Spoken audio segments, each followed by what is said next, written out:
Liebe Geschwister und Freunde, an diesem Tag des Herrn, ja an dem 13. April 2025, ist unser Vorrecht, wieder Gottes Wort anzuhören.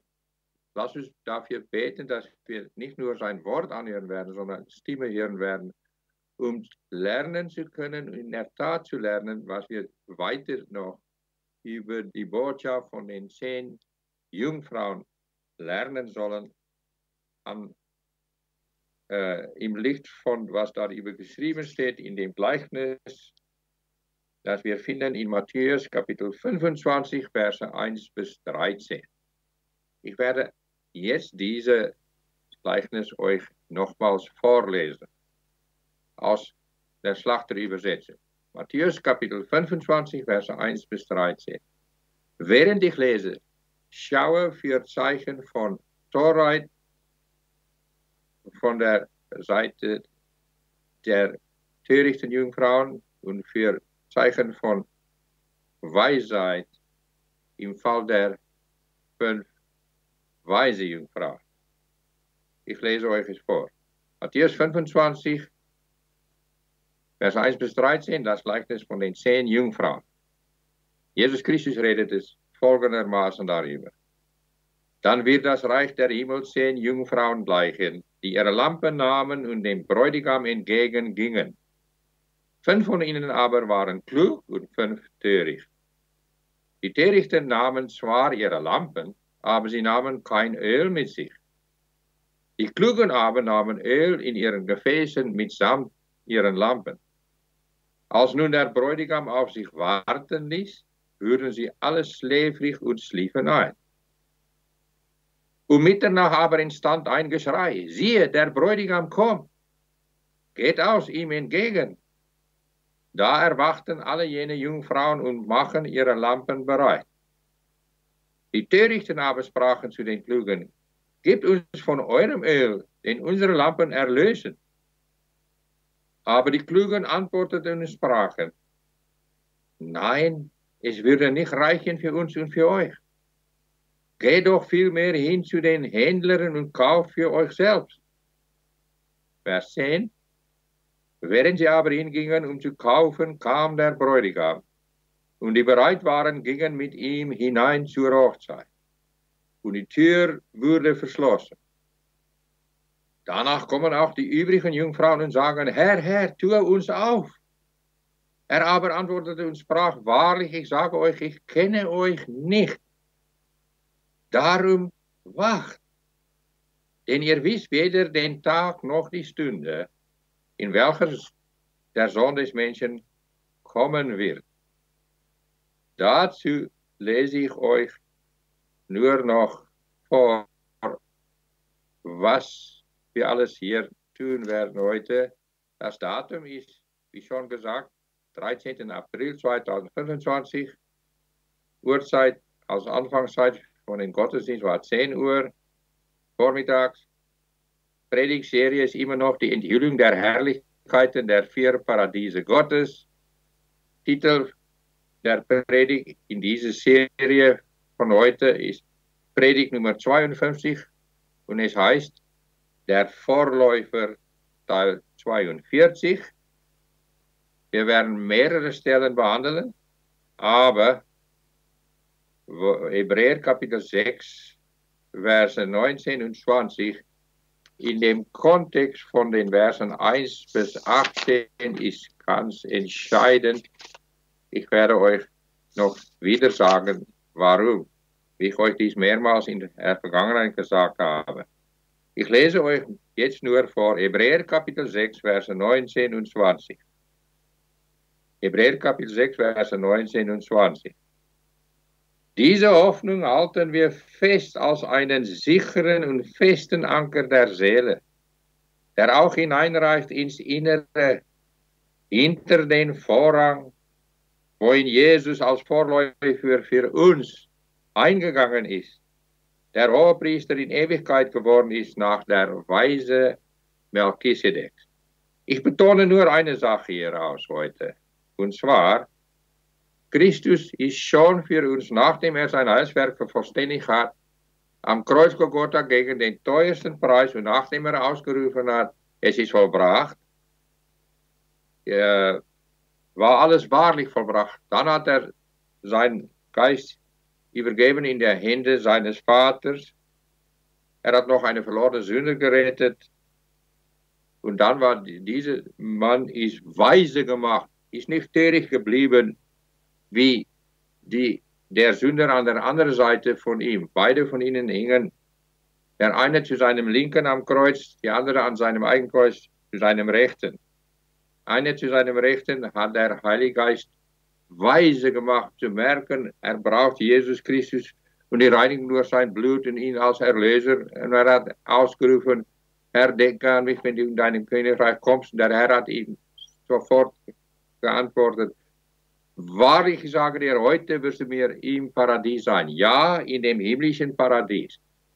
Geliebte Freunde und Geschwister, so findet es statt. Der Herr muss uns zuerst weise machen.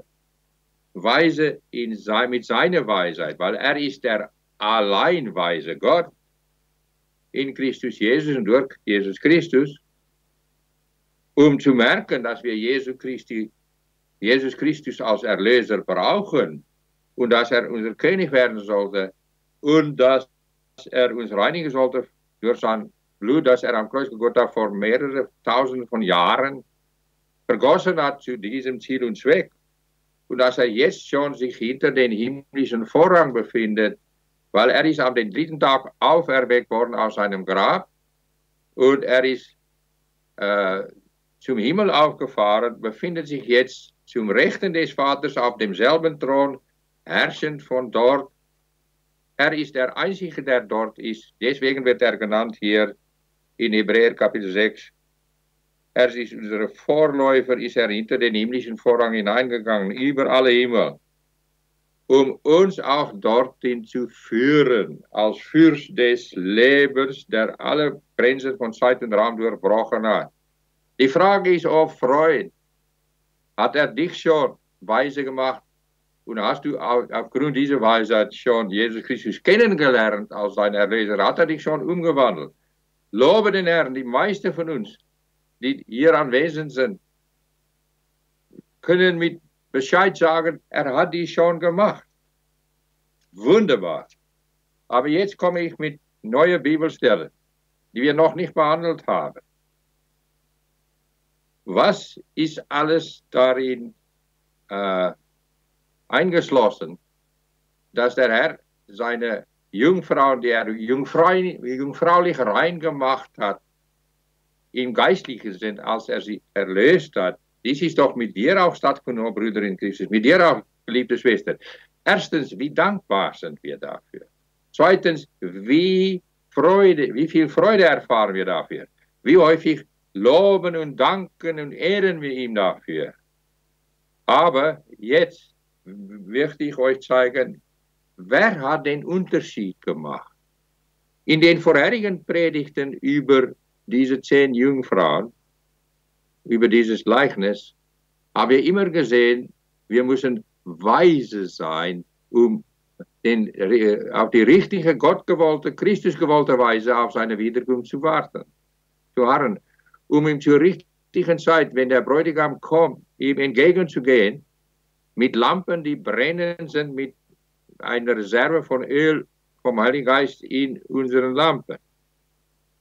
Und die Törichten bleiben töricht und deswegen werden sie nicht bereit sein, weil er dieses Gleichnis erzählt als deutend auf das endgültige Zukunft, unsere eschatologische Zukunft mit ihm bei seiner Wiederkunft und ewiglich danach. Entscheidend ist, um bereit zu sein, wenn er kommt. In derselben Sekunde. Die weise Jungfrauen sind auch eingenickt, aber sind aufgewacht und waren bereit mit einer Reserve von Öl. Und sie sind reingegangen zu dem Hochzeitsmahl, kostbar und wunderbar. Und er hat die Tür geschlossen. Sie waren eingeschlossen in Gottes Wille, die anderen waren ausgeschlossen. Sie riefen aus, die töricht geblieben sind.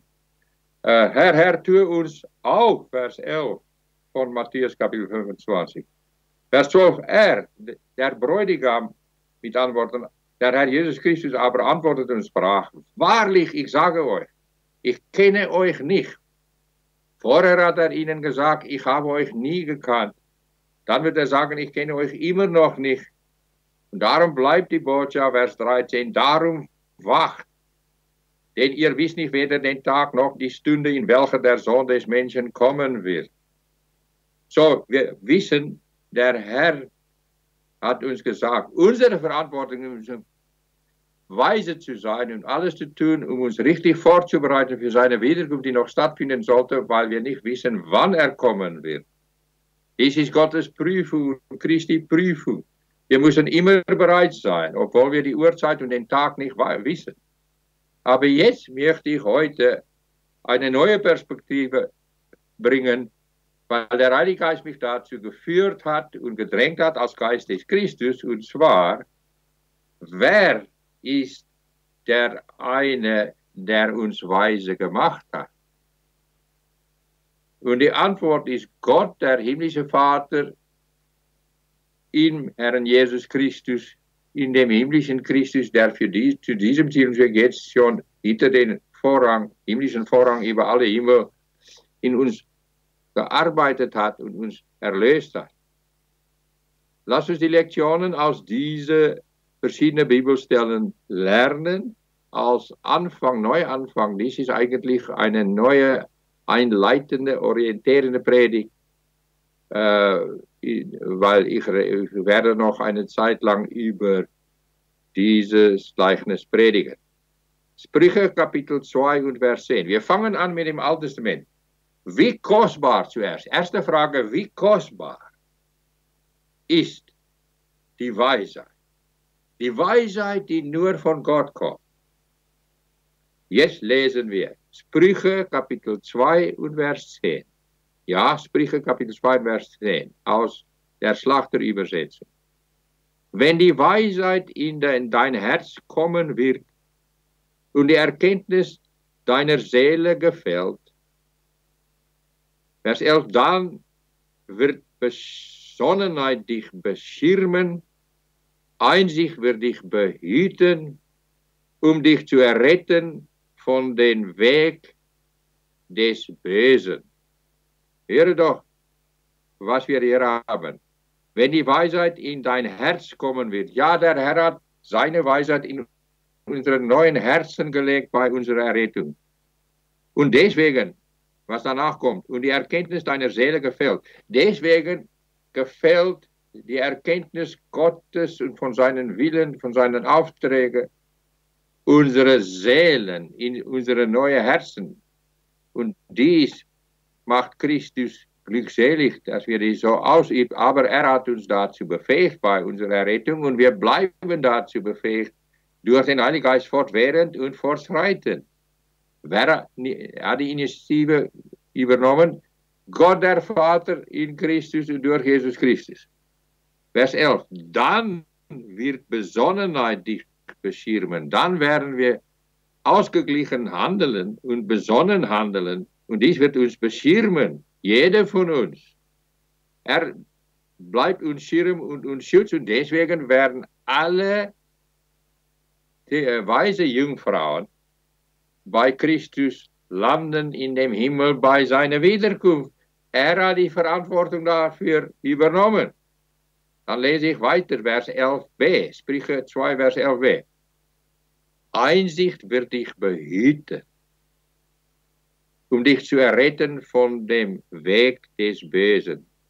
Nur der Herr Jesus Christus und der himmlische Vater können uns behüten durch das mächtige Wirken vom Heiligen Geist, um uns zu erretten von dem Weg des Bösen. Wir haben doch noch ein sündhaftes Fleisch und wir sind noch deswegen dazu geneigt, um auf den Weg des Bösen zu gehen, nicht absichtlich, sondern unabsichtlich. Aber der Herr sorgt durch seine Weisheit dafür, dass dies nicht stattfindet. Einsicht will dich behüten. Einsicht, mit anderen Worten, Gottes Weisheit bringt Einsicht und Verständnis, um dich zu erretten von dem Weg des Bösen. Dies dauert fort in dieser Weltzeit, hier und jetzt, und es wird beendet werden in dem Himmel. Und dann werden wir ganz weise sein, wie er weise ist. Halleluja. Aber dann unsere zweite Bibelstelle aus dem Alten Testament. Sprüche Kapitel 3 und Vers 13. Nochmals, Sprüche Kapitel 3 und Vers 13. Höre, was hier geschrieben steht. Gott hat seinen Mann Salomo ganz weise gemacht und die ist genau richtig geführt vom Heiligen Geist aufzuschreiben. Wohl dem Menschen, der Weisheit findet. Der Herr hat uns dies finden lassen. Deswegen Teil 1 von Sprüche 3,13. Wohl dem Menschen, der Weisheit findet. Wohl bedeutet, wir sind glückselig. Der Herr hat uns glückselig gemacht. Ich lese weiter. Aus Sprüche 3, Vers 13. Dem Menschen, der Weisheit findet, Einsicht erlangt. Wir erlangen Einsicht durch Gottes Weisheit. Wir verstehen die Dinge, worauf es ankommt. Die anderen verstehen dies nicht, sie bleiben töricht. Wie dankbar sollen wir sein, dass er uns dazu befähigt hat, ab unserer Rettung. Dies hat er vorgab, der himmlische Vater von der vergangenen Ewigkeit her, von bevor Grundlegung der Welt. Wunderbar. Wie dankbar sollen wir sein. Wie sollen wir jubeln, ihn zujubeln? Vers 14. Sprüche 3, Vers 14. Den ihr erwerbt, ist besser als Gelderwerb und ihr Gewinn ist mehr als feines Gold. Wir wissen, dass feines Gold damals ein Symbol war und es ist immer noch so von absoluter Kostbarkeit. Niemand kann feines Gold, wenige Leute können Dinge aus feinem Gold kaufen. So teuer ist es, sogar nur die reichsten Leute können es machen. Aber hier geht es über das geistliche feine Gold. Und der Herr sagt, wir müssen die Dinge richtig einschätzen, weil in seiner Weisheit vom Himmel herab befähigt er uns dazu, weil der Herr Jesus dies auch für uns erworben hat, wegen den teuren Preis, das er für unsere Rettung bezahlt hat, am Kreuz Golgotha. Und ihr Gewinn ist mehr als feines Gold. Nichts ist so wertvoll als diese Weisheit, weil Christus ist auch diese Weisheit. Wir lesen doch davon in 1. Korinther 1, Vers 30. Gott hat ihn für uns gemacht zur Weisheit Gottes. Christus ist Gottes Weisheit. Gott ist der allein weise Gott. Lesen wir in dem 1. Timotheusbrief. Aber Christus ist durch der allweise Gott und himmlische Vater zu unserer Weisheit gemacht worden. Er hat uns in Christus reingestellt. Wir werden bald noch darüber mehr reden. Ich rede nur vorübergehend darüber. Aber verstehe, feines Gold, kostbarer als alles andere. Lass uns darüber auch reden. Ein bisschen nachsinnen. Es gibt Leute, die in dieser Welt, verlorene Menschen auch, die sehr intelligent sind, viel Einsicht haben über wissenschaftliche Sachen und allerlei andere Sachen, aber was die Sachen Gottes betrifft, die geistliche, kostbare Realitäten Gottes, die unendlich viel kostbarer und wichtiger und entscheidender sind als die Dinge von dieser Welt, diesbezüglich hatten sie null Einsicht. Sie hatten nur Einsicht und Weisheit bezüglich der Dinge dieser Welt und diese Welt wird bald vergehen. Aber er hat uns auserwählt und deswegen hat er bei unserer Errettung uns geschenkt, was er von aller Ewigkeit her für uns vorhatte, und zwar alle geistlichen Reichtümer, deswegen Christus als unser Schatz, der kostbarste Schatz als unsere Weisheit und die Weisheit auch zweitens, die wir brauchen, um Gottes Wort zu verstehen, um seine Stimme dadurch zu vernehmen und genau in Übereinstimmung damit zu handeln. Dies hatten die anderen nicht. Was hätten wir getan, wäre er bei uns vorübergegangen, hätte er uns nicht, ist er nicht auf uns zugekommen aus dem Himmel durch den Heiligen Geist? Und hat er uns nicht wirksam berufen und sofort seine Weisheit geschenkt? Christus aus unserer Weisheit, auch die Weisheit durch den Heiligen Geist, als Geist der Einsicht und der Weisheit Gottes. Und jetzt können wir deswegen dies einschätzen. Nichts ist so kostbar als Christus aus unserer Weisheit, Gott aus unserer ungültigen Weisheit, als die Quelle davon. Dies hat er Christus geschenkt, dies hat er den Mann Gottes geschenkt, den er Mensch lassen hat, um uns retten zu können. Und wir verstehen dies, oder? Jeder wahre Christ ist so. Er weiß, die Weisheit Gottes ist so kostbar. Christus und die Dinge, die wir wissen und begreifen, die Verlorenen nicht begreifen. Sie bleiben kalt und klinisch, sie stören sich nicht an diese Weisheit. Du weißt doch, geliebte Brüder in Christus, geliebte Schwester in Christus, du magst es, um Gottes Wort zu verstehen und die Stimme des Christus dadurch zu hören, und du bist begeistert davon, du bist eifrig, um dies alles zu vernehmen, und du strebst dies als Ziel und Zweck an. Dies dient als Beweis, dass der Herr dich wahrlich erlöst hat. Wie viele solche haben wir in unserer Gemeinde? Die absolute Mehrheit von uns. Wie dankbar sollen wir dafür sein? Aber dann Vers 15, Sprüche 3, Vers 15. Sie ist kostbarer als Perlen. Und alle deine Schätze sind in ihr nicht zu vergleichen. Es gibt viele reiche Leute. Wir kennen auch das Gleichnis von dem Mann, der Perlen suchte. Dann hat er die große Perle gefunden, die mehr wertvoll und kostbarer ist als alle anderen, Jesus Christus. Aber es gibt Menschen in dieser Welt, sie suchen die irdische Perlen, die irdische Reichtümer. Sie bekommen dies auch von Zeit zu Zeit. Es gibt auch reiche Leute, auch nicht alle sind arm unter den Verlorenen. Auch unter den Erretteten gibt es reichere Leute und ärmere Leute, weil der Herr macht arm und der Herr macht reich. Aber unsere Einschätzung bleibt, die irdische Besitz kann überhaupt nicht verglichen werden mit der Kostbarkeit von dem geistlichen Weisheit, der der Herr uns schenkt. Und wir freuen uns darüber, die anderen stören sich nicht daran, weil sie bleiben tot. Sie merken nicht, dass sie Kinder des Zorns sind. Der Heilige Geist hat nicht in ihrem Fall tief in ihrem Herzen das Schwert des Geistes durchdringen lassen, um sie merken zu lassen, dass sie noch geistlich tot sind, laut Epheser Kapitel 2, Verse 1, 5 und 6. Und sie bleiben absolut, sie weichen.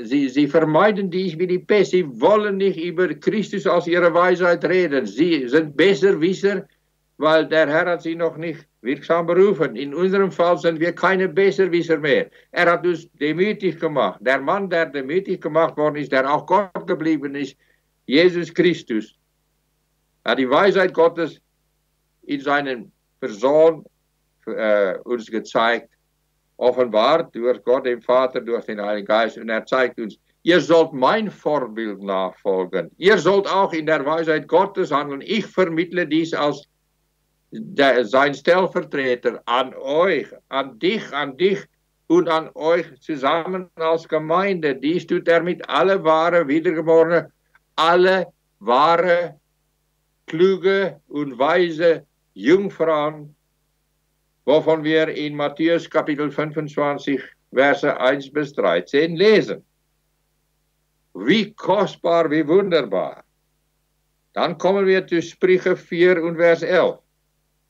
Hier redet Gott zu uns als seinem Sohn. In Vers 10 lesen wir, Gott sagt, mein Sohn. Der Herr hat uns auch zu seinen Söhnen und Töchtern gemacht in Christus. Wie dankbar sind wir dafür. Weil wir die Weisheit Gottes haben, wissen wir, wie kostbar die sind. Die anderen stören sich nicht daran oder von ihnen nehmen einfach an, dass sie Söhne und Töchter Gottes sind, aber sie irren sich vollständig. Sprüche Kapitel 4, Vers 11. Gott sagt, ich will dich, mit anderen Worten, ich will dich, mein Sohn, den Weg der Weisheit lehren. Er will uns ein Ding lehren. Den Weg der Weisheit. Wir müssen auf den Weg der Weisheit gehen, dadurch, dass der Herr Jesus als die Weisheit Gottes uns auf diesen Weg leiten und führen wird. Was wird dann stattfinden? Ich lese wieder, Sprüche 4, Vers 11. Ich will dich, mein Sohn, den Weg der Weisheit lehren, dich leiten auf gerader Bahn. Ja, wir lesen doch in dem Hebräerbrief, dies kennen wir doch auch, oder? Geliebte Geschwister. Die Leute, die mutlos geworden sind als Christen, weil sie so verfolgt worden sind, gefoltert worden sind, und weil der Weg so zum Himmel, der schmalen Weg, der zum Himmel führt, wo Christus ist, hinter den Vorläufer, zu schwierig geworden ist, sind viele von den Hebräerchristen müde und matt geworden, ermüdet und ermattet im geistlichen Sinn. Und darum hat Gottes Mann, als der menschliche Autor von dem Hebräerbrief geschrieben hat, gesagt, macht ihr wieder gerade Wege für ihre Füße, geht ihr nicht mehr auf diese krumme Wege, weil ihr seid geistlich krüppel geworden, weil ihr krumme Wege gegangen seid. Dies ist die Wege, die nicht in Übereinstimmung sind mit was Gottes Wort uns lehrt. Ihr müsst wieder gerade Wege für ihre Füße machen, auf diese Wege gehen. Die Wege von alles, was Gott uns in seinem Wort sagt, als Aufträge. Aber hier steht es geschrieben, ihre Wege, ihre Wege sind lieblich. Sprüche 4, Vers 11 nochmals. Ich will dich, mein Sohn, den Weg der Weisheit lehren. Der ganzen Weg entlang, bis wir in den Himmel ankommen, ist hier gemeint. Mein Sohn, ich will dir den Weg der Weisheit lehren, dich leiten auf gerader Bahn. Keine krumme Wege, gerade Bahn. Seht ihr, wie das Alte Testament und das Neue Testament einander bestätigen, weil der ungültige Autor ist der Geist, Heilige Geist als der Geist des Christus. Hören, was in dem nächsten Vers geschrieben steht. Sprüche 4, Vers 12. Wenn du gehst, so wird dein Schritt nicht gehemmt. Keine Hemmungen brauchen wir, weil wir müssen so schnell wie möglich als Gottes Athleten auf seine geistige Rennbahn rennen, um keine Zeit zu vergeuden, um keine Gelegenheit zu verpassen. Aber dies kommt durch die Weisheit Gottes, die er uns schenkt und nicht nur geschenkt hat, als er es erlöst hat, sondern auch fortwährend schenkt. Ich lese es wieder, Sprüche 4,11. Ich will dich, mein Sohn, den Weg der Weisheit lehren, dich leiten auf gerader Bahn, Vers 12. Wenn du gehst, so wird dein Schritt nicht gehemmt, damit du schnell rennen kannst. Dann lese ich weiter, letzter Teil von Vers 12 von Sprüche 4. Und wenn du läufst, so wird dein Schritt nicht gehemmt. Nochmals, nicht gehemmt. Und wenn du läufst, so wirst du nicht straucheln. Ach, wir wissen, wie viele Male wir gestrauchelt und gestolpert sind im geistlichen Sinn, aber der Herr sagt, solange wir Christus als unsere Weisheit nachfolgen werden, er befähigt uns durch den Geist dazu, um seine Stimme zu hören aus seinem Wort, brauchen wir nicht zu straucheln. Können wir, wie Paulus, ohne Straucheln vorwärts gehen. Wir lesen auch, dass Paulus gesagt hat, er ist fähig, um euch vom Straucheln zu bewahren, um euch für seinen Thron zu stellen, mit Freude, mit Jubilierung. Um Christus dort zu genießen, ewig, wie wir ihn jetzt genießen. Warum genießen wir ihn jetzt? Weil er uns weise gemacht hat. Meine Freude ist, was zählt, nicht die Freude dieser Welt. Die Freude dieser Welt wird bald aufhören. Wer mich kennengelernt, wird die wahre Freude erfahren in meiner Gegenwart und es wird nur zunehmen. Halleluja. Jetzt kommen wir zu noch einem Vers. Sprüche, Kapitel 8 und Vers 11. Wieder wie kostbar diese Weisheit Gottes ist, die er uns geschenkt hat, bei unserer Errettung. Sprüche Kapitel 8 und Vers 11. Ich lese euch dies vor. Ja, die Weisheit ist besser als Perlen und alle Kostbarkeiten sind nicht zu vergleichen mit ihr. Nochmal. Ja, die Weisheit ist besser als Perlen. Und alle Kostbarkeiten sind nicht zu vergleichen mit ihr. Es gibt viele kostbare Dinge in dieser Welt, aber die Kostbarkeiten dieser Dinge können überhaupt nicht beinahe verglichen werden. In demselben Satz erwähnt werden, mit der Kostbarkeit von der Weisheit Gottes, die er uns geschenkt hat bei unserer Errettung und fortwährend schenkt, um nicht gehemmt zu werden, nicht zu straucheln, schnell mit Christus vorwärts zu rennen und sein Vorbild nachzufolgen. Und dadurch gefallen wir dem Vater und dem Sohn, sättigen wir ihnen, machen wir sie glückselig und erfahren wir auch in der Praxis, wie kostbar ist ihm sie zu gefallen, zu sättigen, und dann sättigen sie uns. Und auch laut dem Hohenlied sättigt er uns dann mit den Küssen seines geistlichen Mundes. Jetzt kommen wir zum Neuen Testament. Und wahrlich festzustellen, wie gut das Neue Testament, wie absolut 100%ig, was im Alten Testament geschrieben steht, bestätigt wird im Neuen Testament und andersum. Römer Kapitel 1 und Vers 28. Nochmals, Römer Kapitel 1 und Vers 28. Und gleich wie sie Gott nicht die Anerkennung würdigten, hat Gott auch sie dahin gegeben, in unwürdige Gesinnung zu verüben, was sie nicht geziemt. Hier haben wir eine negative Aussage, Römer 1, Vers 28. Sie wollten Gott nicht anerkennen, weil die Leute, die törichte Jungfrauen bleiben und nicht feststellen wollen, ob sie wahrlich wiedergeboren worden sind. Sie sind bloß bekennende Christen. Aber sie sind eigentlich ganz töricht. Gott sagt, ihr müsst merken, dies ist mein Gesetz. Es steht in mehreren Versen in dem Neuen Testament geschrieben. Was man sät, genau das wird man letzten Endes erben.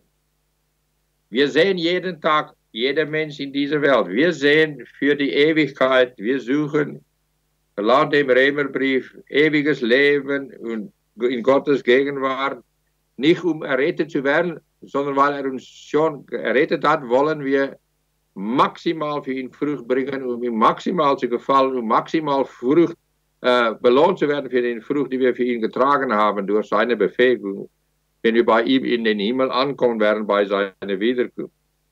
Aber die andere Gruppe, die törichte Jungfrauen, tun dies nicht.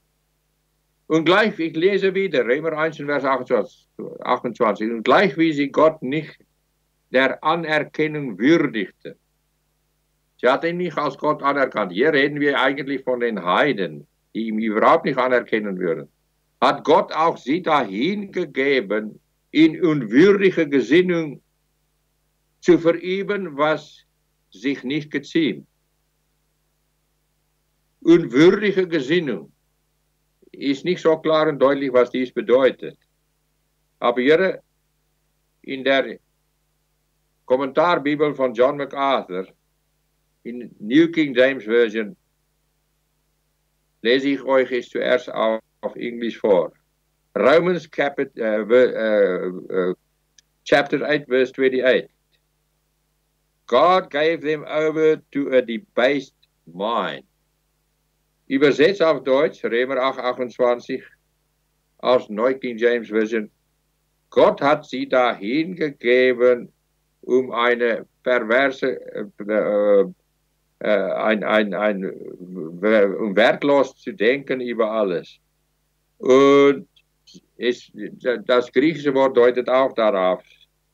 Sie hat Gottes Prüfung nicht bestanden, sie hat es anti-bestanden. Je länger, je mehr, weil sie hatten einen Tag nach dem anderen, einen Monat nach dem anderen, ein Jahr nach dem anderen Christus nicht gesucht, um ihn zu finden und nicht versucht, um festzustellen, ob sie gerettet sind. Sie wollen eigentlich mit Christus nichts zu tun haben, diese Heiden. Sie wollen auch nicht zum Gottesdienst kommen. Sie sind die schlechteste Form von den Verlorenen. Gott hat diese Leute dahin gegeben, um nur über ein wertloses Denken zu haben, die ganze Zeit lang. Und sie hat Gottes Prüfung nicht bestanden. Und sie werden, höre jetzt, niemals wieder klar nachdenken können über irgendetwas in dieser Welt. Über alle Dinge, die in Römer 8 geschrieben steht, früher auch, bevor man zu Vers 28 kommt, denkt sie falsch nach. Und die Tatsache, dass Gott sie schon dahin gegeben hat, bedeutet, sein Geist wird nie wieder mit ihnen reden, um sie retten zu können. Wir werden vergeblich für solche Leute beten. Lass uns über den Unterschied zwischen Erkenntnis einerseits reden und Weisheit andererseits. Es gibt Menschen in dieser Welt, verlorene Menschen auch, die viel Weisheit haben, viel Erkenntnis haben über viele Dinge. Sie sind mehrmals intelligenter als die Christen. Dies finden wir auch in der Bibel. Wir wollen darüber auch noch reden, entweder heute oder nächstes Mal. Aber all diese Erkenntnis kann sie nicht dazu bringen, um weise zu handeln. Erkenntnis alleine taugt für nichts, wenn man nicht die Anwendungen machen können im Licht dieser Erkenntnis. Und Gott hat im Fall von diesen Leuten, die ihm so lange herausgefordert hat, in seinem Zorn endgültig dahingegeben, damit sie endgültig leiden werden in der Hölle. Sie werden nicht mehr erlöst werden können. Und das ist, warum wir auch merken, jeden Tag, wenn wir die Medien anschauen, was die Leute sagen, töricht, töricht, töricht, neue Erfinder von neuen Dingen, alles töricht. Sie werden niemals wieder richtig denken können. Sie werden niemals Teil von Christi Braut sein können. Sie gehören zu den 5 törichten Jungfrauen von dem Gleichnis, nicht zu den 5 Weisen. Aber der Herr hat uns davon bewahrt, um ihm nicht anzuerkennen. Wir erkennen ihn als den einzigen Gott des Himmels und der Erde, von dem ganzen Universum. Gott der Vater, Gott der Sohn, Gott der Heilige Geist, Gott dreieinig. Er hat uns dies geschenkt. Bedenke doch daran, auch geliebte Brüder in Christus, geliebte Schwestern. Hätte er uns dies nicht geschenkt, hätten wir keine Chance gehabt, wären wir auch verloren gegangen, endgültig wie die anderen. Hätten wir keine Chance gehabt, um Teil von Christi kommender Braut zu sein und zu werden und unserem Bräutigam begegnen zu können bei seiner Wiederkunft. Hebräer, seht ihr, dass der Herr den Unterschied macht? Es gibt ein Vers im Alten Testament. Who causes you to differ? Wer hat dafür gesorgt, dass du anders bist? Die Antwort ist Gott der Vater durch Jesus Christus, durch den Heiligen Geist. Wie dankbar sollen wir dafür sein? Er hat uns auserwählt, er hat uns lieb gehabt mit einer Sonderliebe über alles und alle und uns diese Weisheit geschenkt. Christus und die Weisheit, um alles in seinem Wort zu begreifen, je mehr wir die studieren. Dies findet fortwährend und immer zunehmend statt. Jetzt kommen wir zu Hebräer Kapitel 12, Verse 1 bis 3 und eigentlich auch Vers 4. Dies haben wir häufig behandelt, auch an den Mittwochabenden vor einer Zeit, vor keine lange Zeit. Hebräer Kapitel 12, Verse 1 bis 3 zuerst. Christus auf den Rennbahn Gottes. So ist er hier gerannt. Ab der Zeit dass er sein Verstand bekommen hat, aber insbesondere in seinem offenbaren Dienst der angefangen hat, direkt nach bei seiner Taufe ab seinem 30. Lebensjahr bis zu seinem 33. Lebensjahr, 3,5 Jahre circa lang, ist er in der Weisheit des himmlischen Vaters gerannt auf Gott, als Athlet Gottes auf Gottes Rennbahn, um uns retten zu können, um uns aus allen Geschlechtern dieser Welt und allen Nationen dieser Welt für ihn selbst und für seinen Vater zu bekommen. Halleluja! Gott sei die Ehre dafür. Ich lese euch dies vor. Die Weisheit Gottes, Jesus Christus. Ich schlage dies nach aus der Schlachterübersetzung. Hebräer Kapitel 12, ab Vers 1. Überschrift hier in dem Hebräerbrief ist Ermunt bei Vers Kapitel 12. Ermunterung zum Glaubenswandeln im Aufblick auf Jesus Christus. So, Hebräer Kapitel 12 ab Vers 1. Da der Autor sagte, die Christen vom Neuen Testament, von der Hebräergemeinde, da wir nun eine solche Wolke von Zeugen um uns haben, so lass uns jede Last ablegen und die Sünde, die uns so leicht umstrickt, und lass uns mit Ausdauer laufen in dem Kampf, der vor uns liegt, indem wir hinschauen auf Jesus, den Anfänger und Vollender des Glaubens, der um der vor ihm liegenden Freude willen das Kreuz erduldete und dabei die Schande für nichts achtete und der sich zur Rechten des Thrones Gottes gesetzt hat. Vers 3, achte doch auf ihn. Jetzt die Anwendung. Achtet doch auf ihn, der solchen Widerspruch von den Sündern gegen sich erduldet hat, damit ihr nicht müde werdet und den Mut verliert. Denkt daran in eure Gedanken, geliebte Geschwister. Wir haben eine Wolke von Zeugen um uns alle, die schon in dem Himmel sind und uns sagen eigentlich durch ihr Vorbild, sie reden nicht wortwörtlich zu uns oder wörtlich, aber wenn wir nachsinnen, geführt vom Heiligen Geist, als Geist der Weisheit, der als Christus Weisheit immer mehr erfahren lassen, um Dinge richtig einzusetzen und zu begreifen, dann merken wir, ach, sie sind alles schon in dem Himmel, weil sie in Gottes Weisheit gerannt sind zum Himmel. Abraham, Isaac, Jakob, alle die alttestamentlichen Gläubigen. Und deswegen, in Licht davon sollen wir jede Last ablegen und die Sünde, die uns so leicht umstrickt. Wir müssen sagen, die Weisheit Gottes sagt, wir dürfen nicht mit die Sünde herumspielen. Wir dürfen nicht mit Lasten beschäftigt sein von unnötigen Dingen. Wir müssen dies ablegen, weil wir wissen auch, Athleten, die rennen in dieser Welt. Ich war auch ein Athlet gewesen, als ich jung war. Musste auch schnell rennen, habe ich gewusst, so leicht wie möglich musst du wiegen.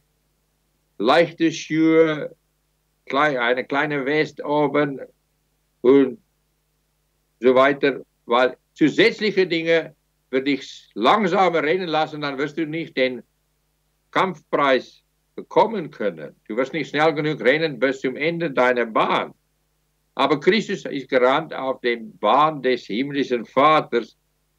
Er hat nicht gesündigt, aber weil wir noch ein sündhaftes Fleisch haben, müssen wir dagegen wachen in der Weisheit Gottes, um uns nicht leicht umstricken zu lassen und mit der Sünde und nicht unnötige Lasten zu tragen. Alle Eitelkeiten müssen wir lassen, um mit Ausdauer laufen zu können in dem Kampf, der vor uns liegt. Christus sagte, der Kampf liegt vor mir, ich renne mit Ausdauer so schnell wie möglich und immer, ich weiß nicht, was mein Vater mir sagt, weil er hat immer Gott als sein Vater, als seine Weisheit gab, jedes Mal sagt, mein Sohn, dies ist die Weisheit, so sollst du jetzt handeln, so sollst du jetzt handeln, so sollst du nicht jetzt handeln.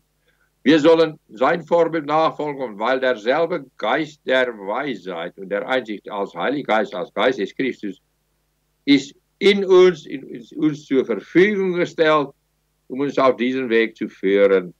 Lass uns immer zuerst nachsinnen, was sagst du mir? Erkenntnis allein brauche ich. Ich verstehe dein Wort, besser als je zuvor ab der Zeit, dass du mich errettet hast. Deswegen ab der Zeit, dass du mich erlöst hast aus dem Sündenslamm, o himmlischer Vater, o kostbarer Herr Jesus Christus, durch den Heiligen Geist, tue ich deine Wille, wie es geschrieben steht, aber ich sinne nach darüber, um nicht Erkenntnis zu haben, sondern auch die Anwendung zu machen, in dem Sinn, dass ich wissen werde, wie ich handeln sollte. Erkenntnis, dazu sollte hinzugefügt werden in der Praxis, ganz konkret, ganz persönlich für jeden von uns und für uns als Gemeinde zusammen, für die universelle Gemeinde auch. Die Weisheit Gottes, was ist die richtige, gottgewollte Weise, worauf wir rennen sollen, handeln sollen, was sollen wir vermeiden, was sollen wir tun, worauf sollen wir fokussiert sein. Wir sollen auf Christus schauen, steht hier geschrieben, wie er gerannt ist. Weil dies wird betont in Vers 2, Hebräer Kapitel 2, Vers 2. Indem wir hinschauen auf Jesus, den Anfänger und Vollender des Glaubens, der vor ihm liegenden Freude willen das Kreuz erduldete. Dies hat er in Gottes Weisheit gemacht, weil er hat gewusst, ich muss einfach leiden, um meinem Vater zu gefallen, weil ich leide um seinetwillen, weil ich ihm diene, deswegen werde ich so verfolgt. Und er hat auch die Schande für nichts geachtet, die verlorenen Leute, die so töricht sind, weil sie noch nicht errettet worden sind, Gottes Geist noch nicht haben und nicht zu den Jungfrauen gehören, die weise sind anstatt töricht. Sie suchen die Ehre von den Menschen. Wir aber suchen die Ehre Gottes. Und wir sagen, wir stören uns nicht daran. Wir schämen uns nicht dafür, um für Christus zu leiden. Weil war fast nackt, als er am Kreuz Golgatha hing. Aber dies war Gottes Weisheit. Er hat sich nicht geschämt, um vor ihnen zu leiden, weil er gewusst, ich tue die Wille meines Vaters. Und als er dies getan hat, war er die ganze Zeit lang beschäftigt, um dieses nahtlose geistliche Kleid von seiner Gerechtigkeit zu weben, von oben nach unten, um uns bekleiden zu können mit dem Brautsrock, mit dem Kleid der Gerechtigkeit und der Heiligkeit ganz praktisch, um bereit sein zu können für die Hochzeitsmahl des Lammes. Halleluja! Wir gehören zu den weisen Jungfrauen von dem Gleichnis, die wir in Matthäus 25, Vers 1 bis 13 finden. Er hat das Kreuz erduldet und ich lese weiter aus Vers 2, und dabei die Schande für nichts achtete und der sich zur Rechten des Thrones Gottes gesetzt hat. Ja, Christus hat vollständig Erfolg bekommen, 100% Erfolg.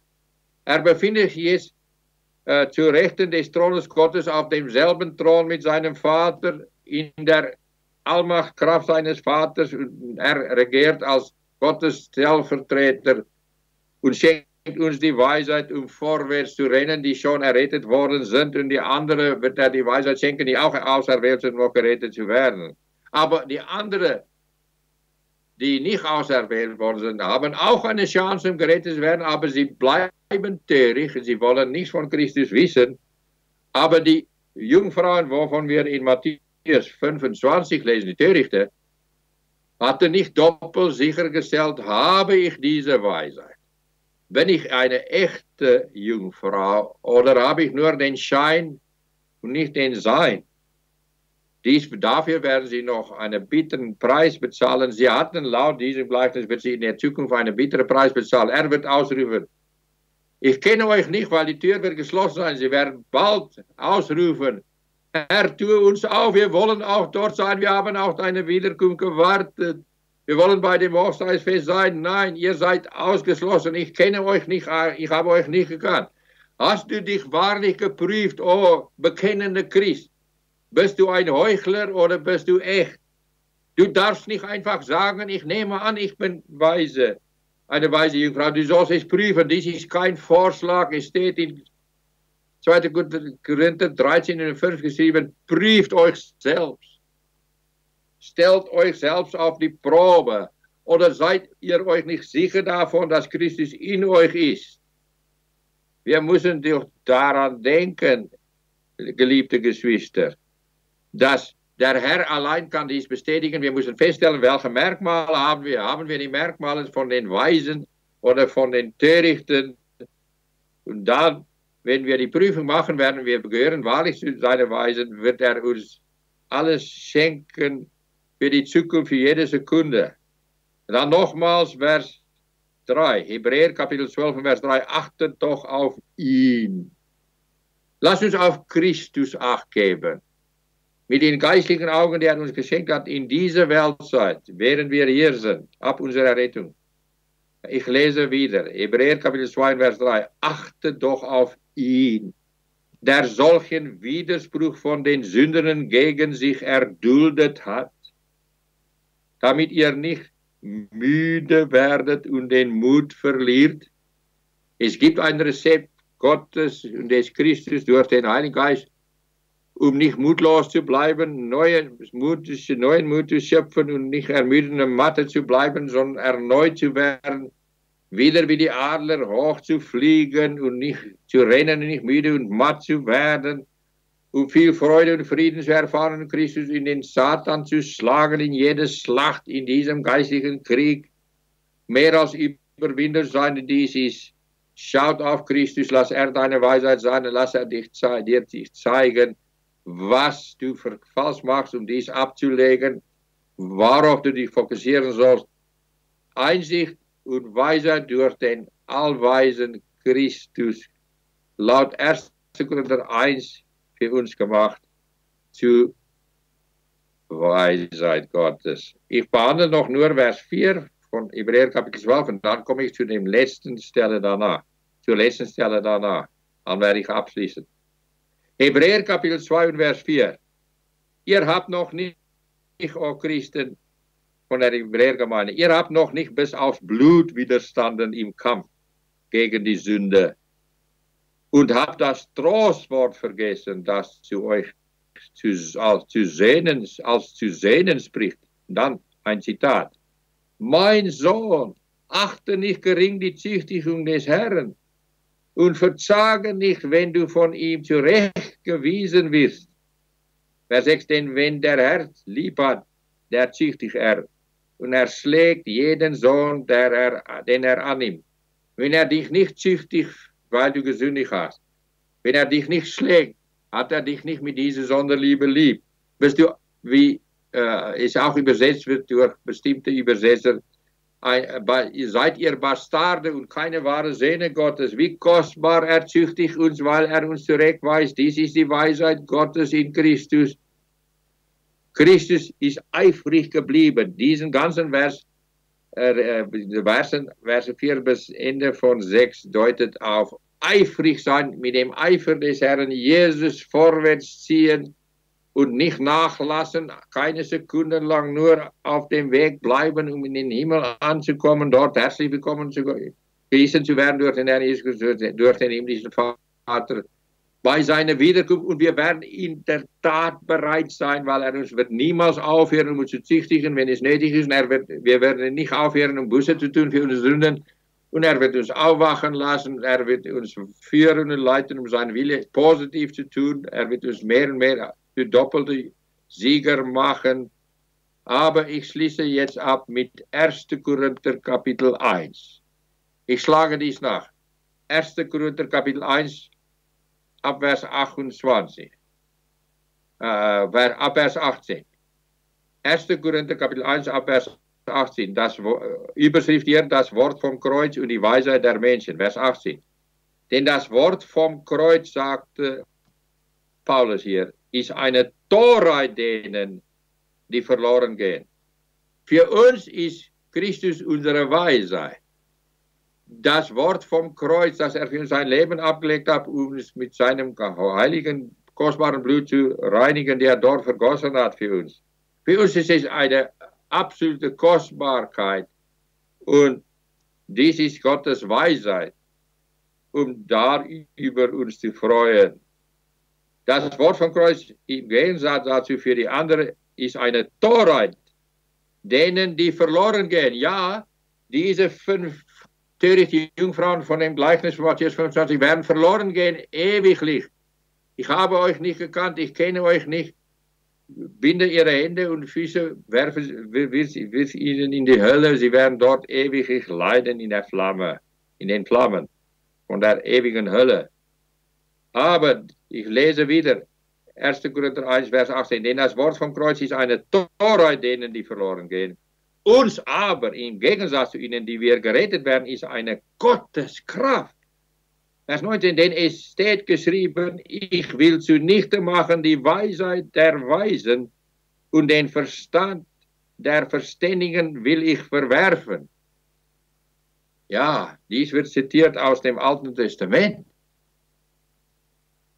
Ich sage euch zum Abschluss, es gibt viele Leute, die eine sogenannte Weisheit haben, viel Erkenntnis, was die irdischen Dinge betrifft, aber die Weisheit Gottes haben sie nicht.